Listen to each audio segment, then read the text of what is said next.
Resident Evil 6. Hello there, Seraphim17 once again, introducing you to my Resident Evil 6 professional difficulty video walkthrough. This is the 5th section to the 2nd chapter of the Leon campaign. That is far too many subcategories for one statement, but we'll live with it. And this is an extremely interesting design choice from Capcom, because this moment right now is one of the rare moments of exposition where the characters talk, and you can't hear a damn word because of the water that you're running through, and it just makes me wonder why. Why would they do that? It's such a bad idea, but it's in the game, so we deal with it, we move forward, and we're moving through the lower areas towards an eventual boss fight with the character that Helena's looking for. It's not a very fun fight or a very good fight, but it's not too bad, so we should be okay. But I'm once again joined by my girlfriend, mainly to help me get through recording this because it sends me kind of funny. If you're wondering what I did there, I tried to do the dive so that I could shoot the zombie in a super sexy action news kind of way, but it didn't work, and the camera screwed me, and everything went to hell in a handbasket, and I nearly got grabbed. Which you saw, because I was recording this when you were here. You was. So, from a non-Resident Evil fan, Danielle, what do you think of Resident Evil 6? Am I going to get slated whatever I say here? I don't know, what do you think? Would you like to play it? No. Well, I don't like the zombies all at once, anyway. So you don't like the mobs of monsters? Yeah, that doesn't appeal. But, I don't know, there was a lot in here that seemed to annoy me. And seemed to annoy you, some of it. For example, the splashy water while you're trying to listen to them talk. Yeah, that definitely annoyed me, but everything on this game annoys me, so I don't really count. What annoyed you, though, from watching it? I don't know, there just seemed to be a lot that they've not thought about. Or things... I don't know, things that could have been a lot better. Oh, Simple, really small things that are yeah. annoying because they happen a lot. Oh, definitely. Like, And I mean, I don't know how much of it was you pressing the wrong buttons because you used to play Dark Souls and stuff. I don't think that's the case at all. I just think this is a bad game and I'm amazing. No, in some instances it was you going buttons because you rolled when you meant to jump or something. That was one instance. That proves my point though. Exactly. No. That was one instance. In my head that happened a lot more. No, that one instance, for people wondering, is when you aim and you push the left analog in, Leon dives. I didn't realise he did that because I was trying to swap camera from shoulder to shoulder, which is the right analog. I clicked the wrong one in, and I ended up diving myself into a very bad situation. But you just think a lot of small things that should have been made better, which is very vague. I know, because I don't know games that well enough to say what things I mean. Just Well, you picked up on something interesting on this section, didn't you? which is Why is the woman holding the woman? yeah.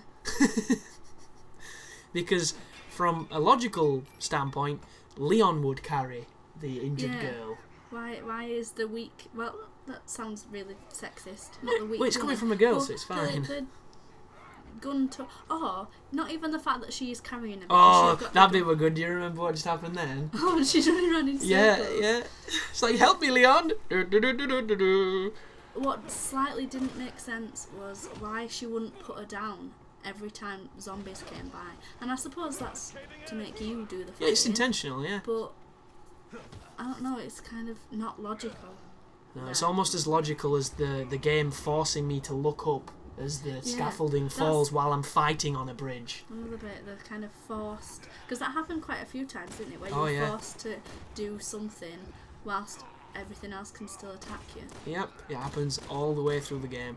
Like this moment here. This moment could have been avoided if I'd not got stuck on the bridge because of that camera angle. Like, this is Resident Evil right here. At times it can feel so clunky and so awkward, and it puts you in situations that, on professional difficulty, you're punished heavily for them. And I don't think it should be that way, as I do my super sexy action Slipped your dive. ass. Or for example, if in that state where you're all red flashy, she should be able to put the girl down. I don't know if she can still help you if she's still got the girl. No, when you're down on the ground, she can't do anything. I think she stands and lets you die, because you'll notice there was 2 other zombies just about to eat me. And I got very lucky there, because they normally mount you, and it goes on for far too long. It's like a... I don't really know what it's like. My brain just escaped me on that moment. But keep on smashing pots. Make sure you've got as much ammo as you can, because you are going to be coming to a boss fight. And the problem with the boss fight is not that it's difficult, it's just that, like everything on this game, it's made much more fussy than it should be. And you want to be aware of that. Your way down to this boss shouldn't be too bad, because these really thin, bulimic skeletons, zombie guys, are not too bad. They're kind of like the ghouls from Fallout, but just like everything else on this difficulty, they can kill you, and you need to be aware of that. But if you use the checkpoint system and you play this like a Call of Duty, sorry, you should be able to avoid using too many healing items, and then you can use them when you need them against the longer fights. But have you ever seen or played any other Resident Evils except for watching me and Aiden play 5? I've possibly seen you play another one, because I'm sure I've seen you play stuff without Aiden that wasn't Resi 5. That wasn't Resi 5? A while ago though. That's interesting. What consoles? Is it on all consoles? No, it's the older ones were on the PlayStation. Then they were on the PlayStation 2. Or were they? Yeah, Resi 4 went to PlayStation 2. It was originally on the GameCube, the first release of that game. Which isn't. I feel like I've seen you play another one, but it might just be my brain warping it, and it might just have been... You're thinking of like Dead Space? No. Because you know Dead Space, so... I know Dead Space quite well. I kicked ass at that. Oh, do you mean Deadly Premonition? No, that were those backwards people that I was shooting like this. That might possibly have been... don't want to die. You remember them? No? No. That guy that kept showing his badge to people? No? None of this rings a bell. Even the title of the game that you said doesn't ring a bell. Oh, you missed out on a gem. Flappy tatties indeed. Anyhow, this boss here that you just saw in the cutscene, I'm going to leave some of these cutscenes in purely because there's a lot of gameplay mingled in between them. She has those tentacles that come out of her back. Each of them has kind of a pussy nail, which is an extremely bad thing to say. It's kind of a yellow... Lost Planet weak point on the tip of where the nail should be if it was a finger, and if you shoot that enough, it will remove the colour, it will burst in essence, and once you get all 3 of them, it will end the sequence of the fight. It's the good old bouncer tradition of Mario, rule of 3s, all that good stuff. And you're going to fight her a handful of times, but a lot of it is kind of cinematic-y. Be very careful because she can jump on you, and it's pretty much a one-shot, it downs you. It's really annoying. But for everything else, it's just on-rail shooting, interesting platforming, and a couple of sections here with Ada, who the relationship's never going to be the same now. We've seen her tits when she was born.